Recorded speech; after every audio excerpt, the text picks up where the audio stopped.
All right, guys. I am John, I'm Cooper. and we are CJ Films. Let's go. That's good.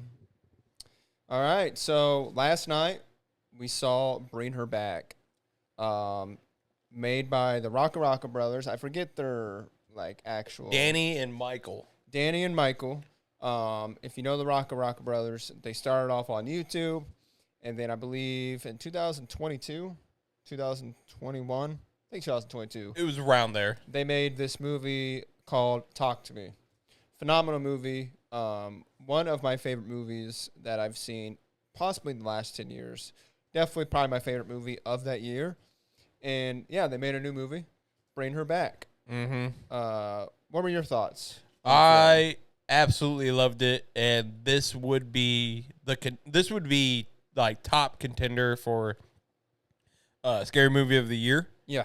Granted, like there's been people saying 28 years later it's going to be this horror movie of the year, and I'm like, there's no way. There's no way. There's absolutely no way.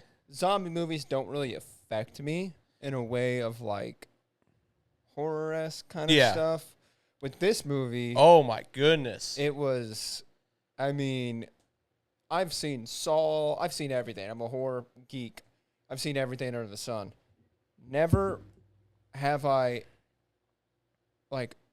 turned my head from the screen of in disgust of holy shit, this is brutal. And there was multiple scenes. There was a lot, movie, but it's done so well. Yeah. Something I have to praise about this movie is when you watch it, listen to the sound. Mm-hmm. Every door creak, it makes you feel like you're in the room. Mm-hmm.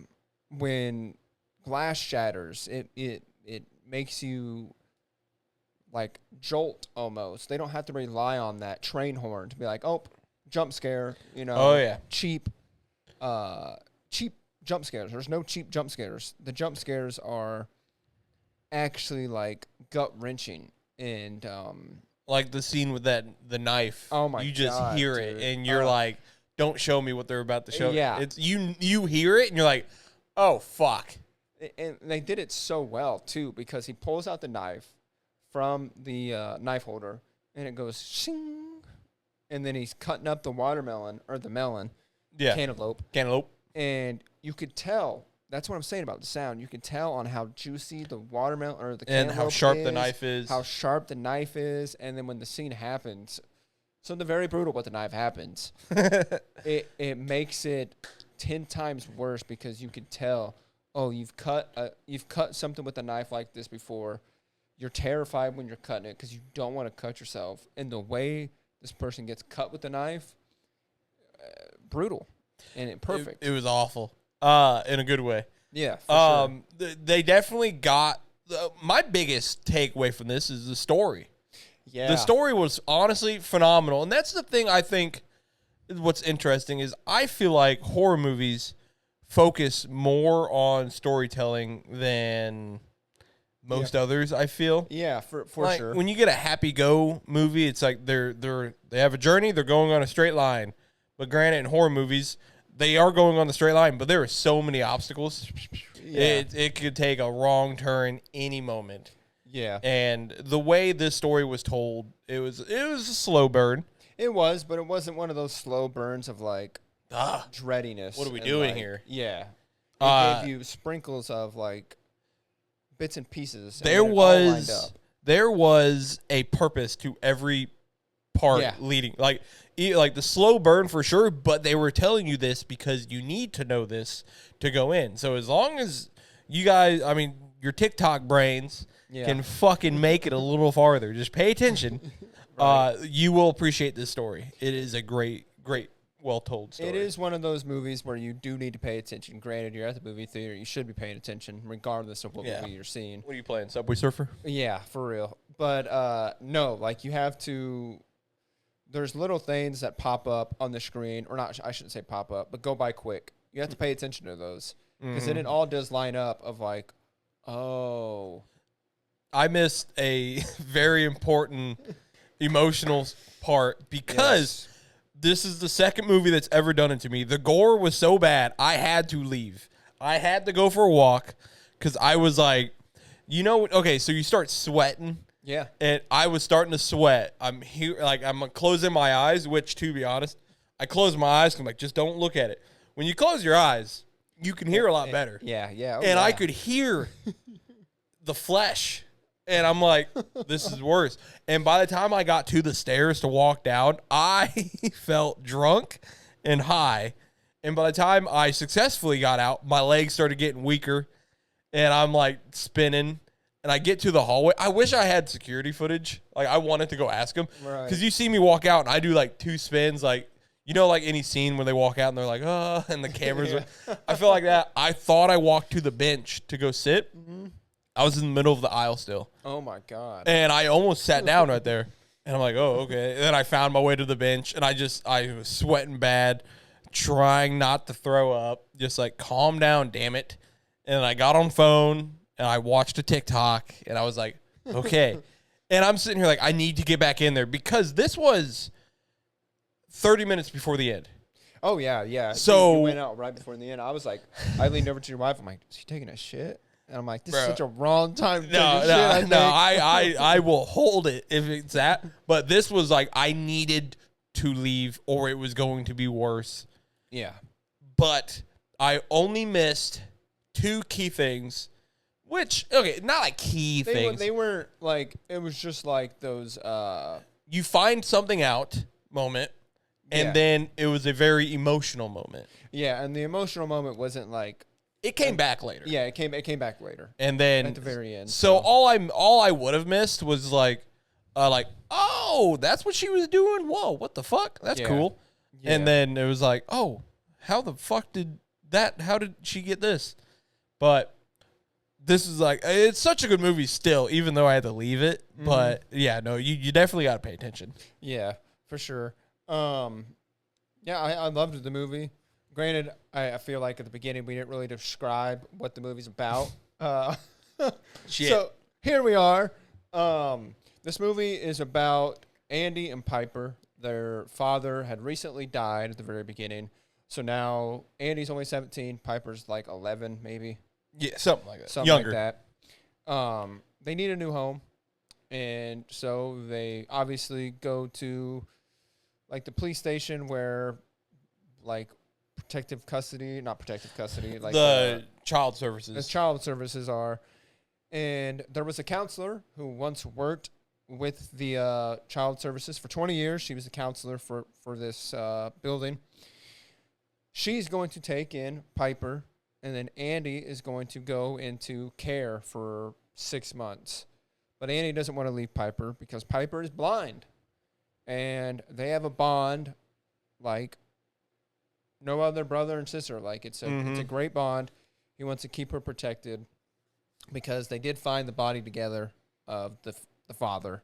Yeah. So they go live with Laura, which is Cassie Hawkins, I believe. Kathy Hawkins. I think so. That sounds familiar. Phenomenal actress. She plays the character so well.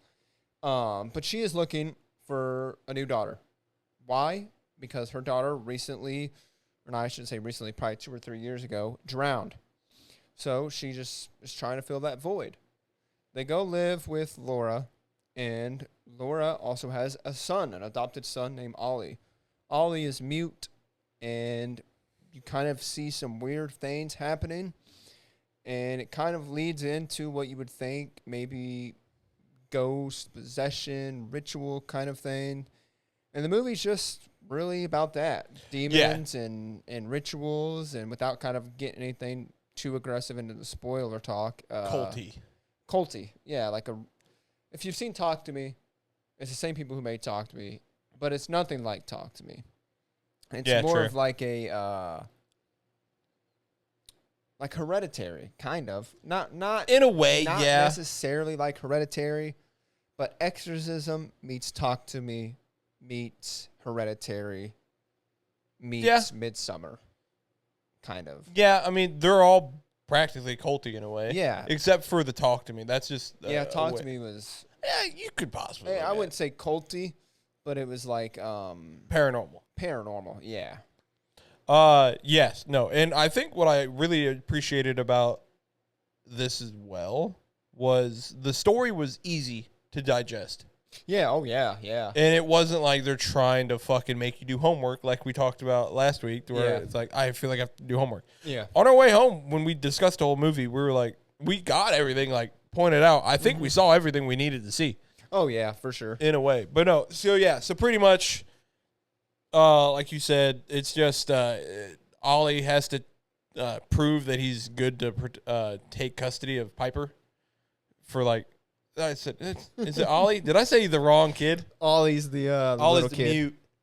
Andy. Andy has to prove that he can actually handle being an adult because they gave him like 3 to whatever months to prove himself. Yeah, 3 to 6 months because he's not old enough to. Yeah, he's not old enough, and he has to prove himself for one reason because he had an incident that we will dive into in the spoiler review.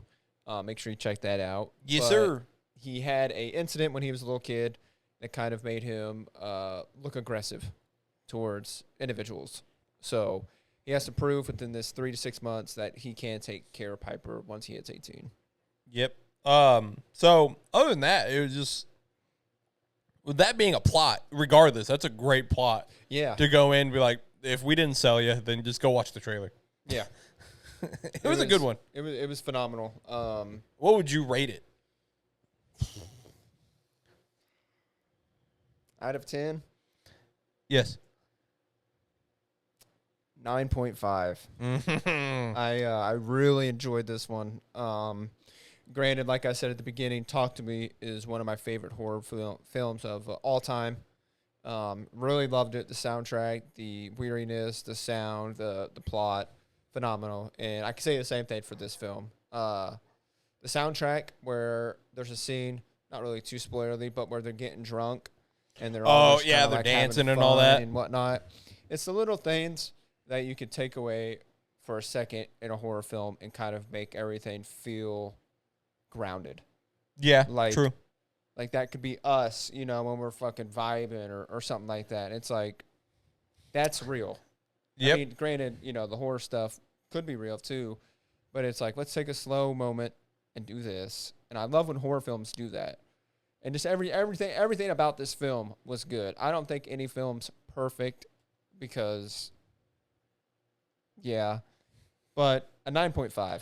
I would have to give it a 9. Yeah. I was going to give it the same, but there is one thing in there, and I'll explain it in the spoiler free if you guys care to see why I dunked it down a 0.5. It's very petty of me, but no, it was definitely a 9 out of 10. Story was good. Yeah. The whole sound design was great. Yeah. So good. And just all out, the way the story went is like, what the fuck am I watching? But it was in a good way.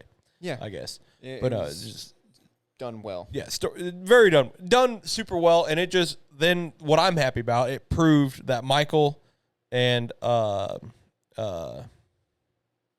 it's Michael and Danny. Michael and Danny. Okay, Danny. I think the greatest feeling walking out of this was that Michael and Danny is not a one-hit wonder with movies. Yeah, that's something I was kind of thinking going into this. Mm-hmm. I'm like, man, I really hope they're not a one-hit wonder because I really did love Talk to Me, and you would hate to see someone who has that much passion about film. They did a whole live stream on YouTube by telling a story. They went live, and it started at one spot, and some fucking how it ended with they got kidnapped. They interacted with some people, and then about 10 minutes later, they fucking hit them with a car, and they did their own stunt down a hill. So they were in the car rolling down the hill, got kidnapped, went and found, looking for the kid. They kind of saw where they went, and ended up in a fucking cult house. And there was a whole demon and shit. And they did this live on YouTube. Wow. Granted, I think it was pre-recorded and they premiered it. Yeah. This is when YouTube started doing that. Okay. So that's how they got away with it. I'm gonna have to check that out. But no, they're fucking dedicated on their storytelling and shit. Yeah, they are. They could tell a mean story, phenomenal story, inspiration to people like us who who do YouTube stuff, and I mean, I would only dream of making my own movie. We get it to AMC, that would be awesome. Yeah, like it would be fucking great. So if you guys do sound interested, or if we had made you interested, you have seen the trailers, you want to go see this movie, highly recommend. Cooper gave it a 9. I gave it a 9.5. I'm interested to hear what knocked it down 0.5. So if you guys want to go watch that spoiler review, go watch it. Yeah, this movie was fucking great. Yep. If it's not there, subscribe, hit that notification bell so you will get notified Yes. when we do launch it. Yep. All right. Good. Okay, I didn't know if we were in. No, yeah. I mean, yeah, if you got anything to... So far, that's all I got. The rest I got is just discussing the movie, really. All right, yeah. All right, Same. perfect. If you enjoyed, hit that like, subscribe. Thank you guys for watching, and we'll see you in the next one. Peace.